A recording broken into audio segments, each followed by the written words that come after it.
प्रिय विद्यार्थियों, आप सभी का मेरे YouTube चैनल पर स्वागत है। आज हम चर्चा करने वाले हैं बीएससी द्वितीय वर्ष के सिलेबस की, जिसमें अपने केमिस्ट्री में 3 किताबें होती है। पहली किताब कार्बनिक रसायन, दूसरी जो किताब है वो है आपकी कार्बनिक रसायन, और तीसरी जो किताब है वो है भौतिक रसायन।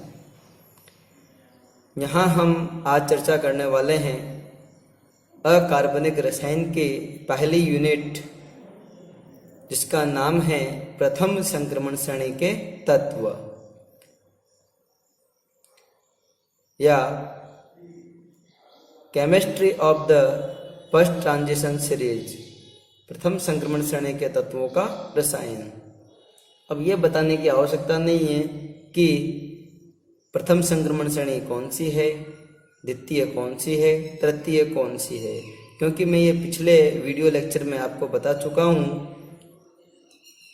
कि जो आपका स्कैंडियम से लेकर जिंक तक के जो एलिमेंट होते हैं वो प्रथम संक्रमण श्रेणी के तत्व कहलाते हैं।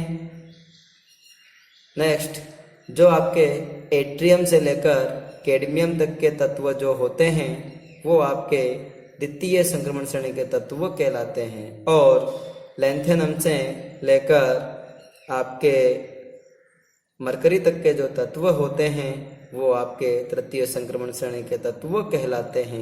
यहाँ हम यूनिट फर्स्ट में चर्चा करने जा रहे हैं वो है प्रथम संक्रमण श्रेणी के तत्व। तो देखो, डी ब्लॉक एलिमेंट्स सारे संक्रमण तत्व कहलाते हैं। तो हम बात करते हैं कि डी ब्लॉक एलिमेंट किसे कहते हैं। तो देखो यहाँ पर मेरे प्यारे साथियों, वे तत्व जिनमें अंतिम इलेक्ट्रॉन डी उपकोष के किसी कक्षक में भरा जाए, डी ब्लॉक के तत्व कहलाते हैं। नेक्स्ट अपना जो पॉइंट है वो आता है संक्रमण तत्व। ऐसे तत्व जिनमें डी उपकोष में इलेक्ट्रॉन आंशिक रूप से भरा जाता है, जैसे उनका विन्यास होगा D1 से D9, संक्रमण तत्व कहलाते हैं। हम जानते हैं कि डी उपकोष को हम 5 कक्षकों में डिवाइड करते हैं, जिसमें 1 इलेक्ट्रॉन से लेकर 10 इलेक्ट्रॉन तक भरे जा सकते हैं, पर जिनका विन्यास D1 से लेकर D9 तक है वो तत्व ही आपके संक्रमण श्रेणी के तत्व कहलाएंगे। ठीक है, इस आधार पर हम जिंक, कैडमियम, मरकरी को संक्रमण तत्व नहीं कहते। यह केवल डी ब्लॉक के तत्व हैं, क्योंकि इनका विन्यास 3D10, 4D10, 5D10 होता है, जिसमें डी कक्षक पूर्ण रूप से भरे हुए होते हैं। अर्थात इस ही कारण से हम इन्हें संक्रमण तत्व नहीं कहते। ये छोटा सा क्वेश्चन कई बार एग्जाम में पूछ लिया जाता है, कंपटीशन एग्जाम में पूछ लिया जाता है। आगे हम बात करते हैं प्रथम संक्रमण श्रेणी के तत्वों का अध्ययन हम निम्न बिंदुओं के आधार पर कर सकते हैं। देखो, हमें यहाँ पर किन किन टॉपिक्स पर चर्चा करनी है वो मैं आपको बता देता हूँ कि हमें इनके इलेक्ट्रॉनिक विन्यास के बारे में चर्चा करनी है, इनके आयनिक आकार पर चर्चा करनी है, इनके एटॉमिक साइज पर चर्चा करनी है, इनके ऑक्सीकरण अवस्था पर चर्चा करनी है। तो इन सभी बिंदुओं को हम एक एक करके पढ़ेंगे। सबसे पहला बिंदु है हमारा वो है इलेक्ट्रॉनिक विन्यास, दैट मीन इलेक्ट्रॉनिक कॉन्फ़िगरेशन। तो देखो, प्रथम संक्रमण श्रेणी का जो पहला तत्व है वो है आपका स्कैंडियम। इसका परमाणु क्रमांक 21 होता है। ये मैं आपको प्रत्येक तत्व का आवर्त सारणी में निकालना बता चुका हूँ कि किस एलिमेंट का जो है एटॉमिक नंबर क्या होगा। आप आवर्त सारणी वाला जो वीडियो है उसे देखें और उससे सीखें कि किस तत्व का क्या परमाणु क्रमांक होता है, क्योंकि परमाणु क्रमांक हमें पता होगा तभी हम आगे का इनका रसायन जान पाएंगे, अन्यथा इनका रसायन की हम सही तरीके से अध्ययन नहीं कर सकते हैं। तो देखो स्कैंडियम है, इसका विन्यास है 1s2, 2s2, 2p6, 3s2, 3p6 और 4s2, 3d1। तो यहाँ पर स्कैंडियम के डी सब सेल में पहला इलेक्ट्रॉन जाता है और हम इस विन्यास को शॉर्ट फॉर्म में इस प्रकार से लिख सकते हैं, ऑर्गन को आगे लिख दें एंड 4s2, 3d1। हम आगे के सभी तत्वों का विन्यास आर्गन को बेस मानकर उसके पीछे आने वाले सभी उपकोषों के इलेक्ट्रॉन को दर्शा सकते हैं।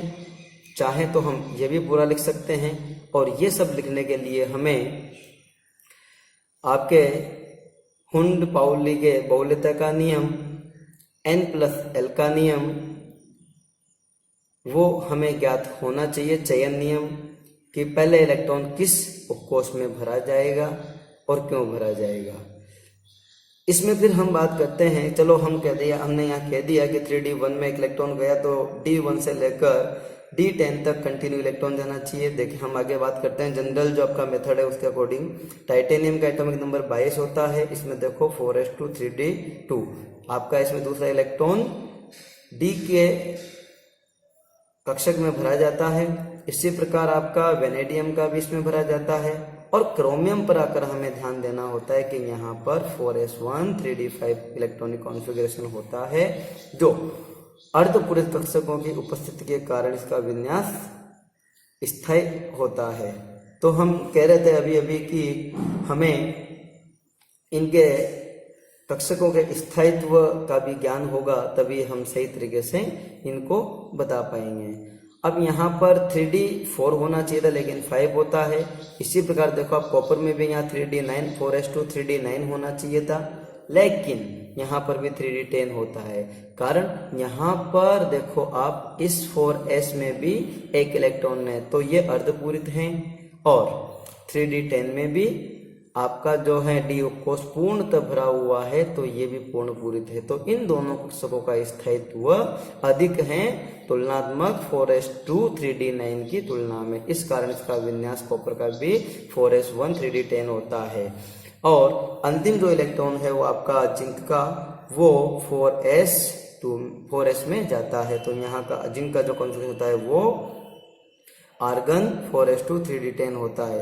बेटा देखो आपका जो ये क्रोमियम है और ये कॉपर है, ये दोनों के दोनों एग्जाम में पूछे जाने वाले शॉर्ट क्वेश्चंस हैं। ये क्वेश्चंस कई कंपटीशन एग्जामों में पूछे जा चुके हैं और कई बार पूछे जाते हैं।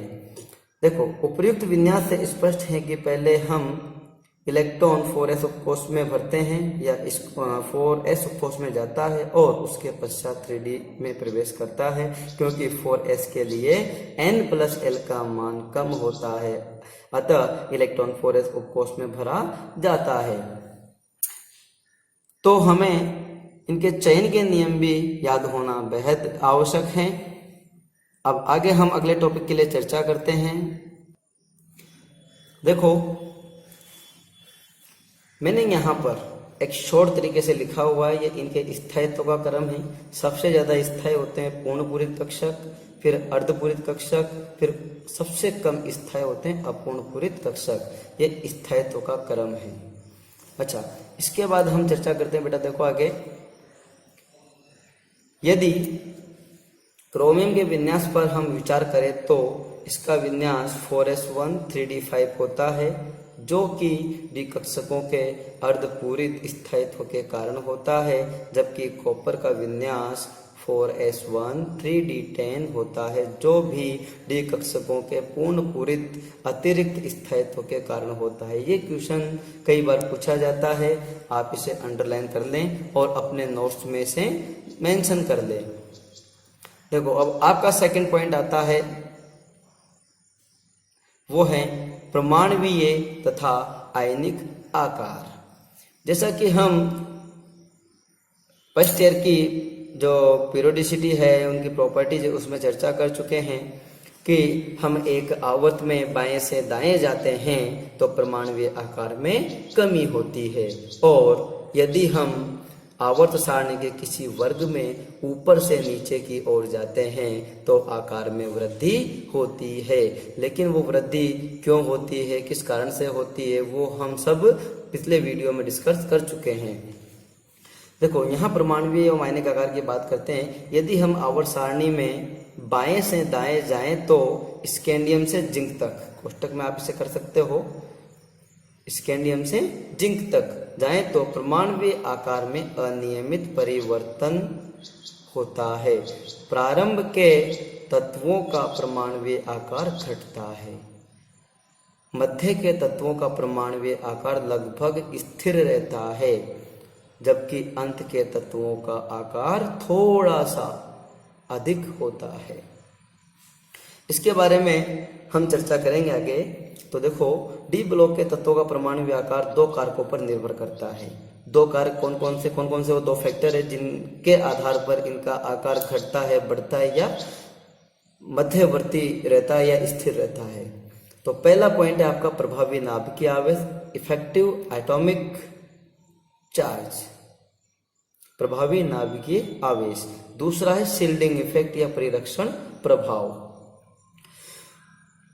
प्रारंभ के तत्वों में नाभिक का बाह्यतम कोश के इलेक्ट्रॉन पर आकर्षण अधिक होता है, जबकि मध्य के तत्वों में नाभिक का आकर्षण व परिरक्षण प्रभाव एक दूसरे को संतुलित कर देते हैं, जिससे कि परमाणुीय आकार में कोई वृद्धि नहीं होती है और परमाणुीय आकार लगभग समान रहता है। जैसा कि हम जानते हैं कि आपके जो नाभिक में हैं न्यूट्रॉन, ये न्यूट्रॉन्स आपके इसके बाह्यतम कोश के इलेक्ट्रॉन पर आकर्षण बल लगाए रहते हैं, जिसके कारण ये बंधे रहते हैं और कक्षा में गोलाकार इसमें सर्कल में राउंड लगाते रहते हैं। अब इसमें अगर मान लो बाहर बाह्यतम कोश में इलेक्ट्रॉन कम है तो नाभिक उनको प्रॉपर तरीके से अट्रैक्ट कर पाएगा और उनको सही तरीके से बांधे रखेगा, जिसके कारण इसका परमाणुीय आकार कम होता है। फिर हम जैसे एक एक इलेक्ट्रॉन बढ़ाते जाएंगे, जैसे स्कैंडियम से जिंक की ओर बढ़ेंगे तो एक एक इलेक्ट्रॉन इसमें बढ़ता जाएगा, बढ़ेगा तो इनके बीच में रिपल्शन भी आएगा और नाभिक के द्वारा जो लगने वाला आकर्षण बल है वो तुलनात्मक तरीके से कम होता जाएगा।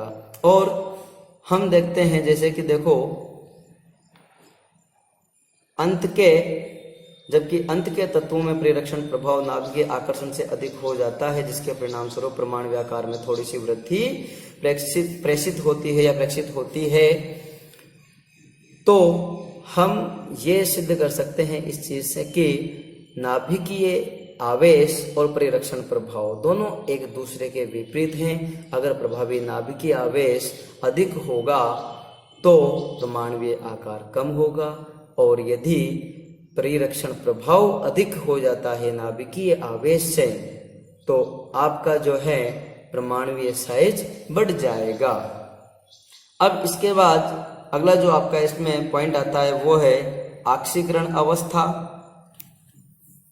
तो आक्सीकरण अवस्था की हम सामान्य चर्चा कर लेते हैं, बाकी की इसकी चर्चा कई सारे इसके जो एग्जाम्पल्स हैं उनको लेकर अगली क्लास में करेंगे। फिर भी मैं आपको जनरल इंट्रोडक्शन दे देता हूँ इसका। प्रथम संक्रमण श्रेणी के तत्व परिवर्तनशील आक्सीकरण अवस्था प्रदर्शित करते हैं क्योंकि इनके डी उपकोष में अयुग्मित इलेक्ट्रॉन पाए जाते हैं।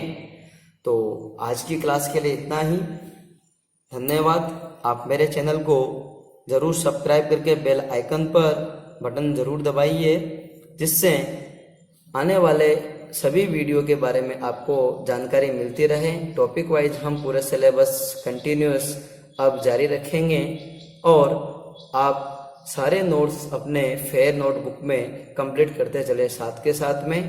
धन्यवाद।